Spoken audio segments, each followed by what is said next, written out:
ይህ የኩላሊት ማጠቢያ ማሽን በወራቤ ሆስፒታል እንግዲህ ለብዙዎቹ ህክምና ሰጥቶ በጣም ደስ በሚል መልኩ እየተነገረ ነበርና ከተወሰነ ጊዜ በኋላ አንዷ ተበላሽታለች እየተባለ ነው። አንዷ ብቻ ነው የምትሰራው።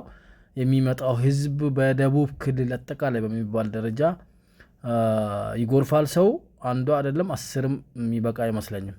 ስለዚህ አሁን ለኩላሊት አጠባ ሌላ ሀገር መላክ በየጊዜው ለአጠባ ብር ወደ ውጭ ሀገር ለመላክ ብር ከማዋጣት ባለሀብቶቻችን በተለይ እንደ ሲልማም መላ ኢትዮጵያውያንም ውጭ ሀገር ያለን ደግሞ አህለል ከይርም ፈልገን ይሄን ትልቅ ስራ ብንሰራ ጥሩ ነው። ይሄ የኩላሊት ማጠቢያ ማሽን ለወራቤ ሆስፒታል ቢያንስ 4-5 ቢገባ ከአውሮፓ ከአሜሪካም ያላችሁ አረብ ሀገር ያላችሁ ደግሞ አሰሪዎቻችሁን እንዲሁም አህለል ከይር የምታውቋቸውን በማናገር ኢትዮጵያ ያለው ደግሞ ሁሉም ኢትዮጵያዊ ከይር ስራ ከዚህ በላይ ያለ አይመስለኝም። ብዙዎቹ ይሰቃያሉ። አሁን በሰሞኑ አንድ ሰው ያው ቦታ ሲጠባበቅ እንደሞተ መረጃ ደርሶኛል። በጣም በሚያሳዝን ሁኔታ እዚህን ጉዳይ ብንቀርፍ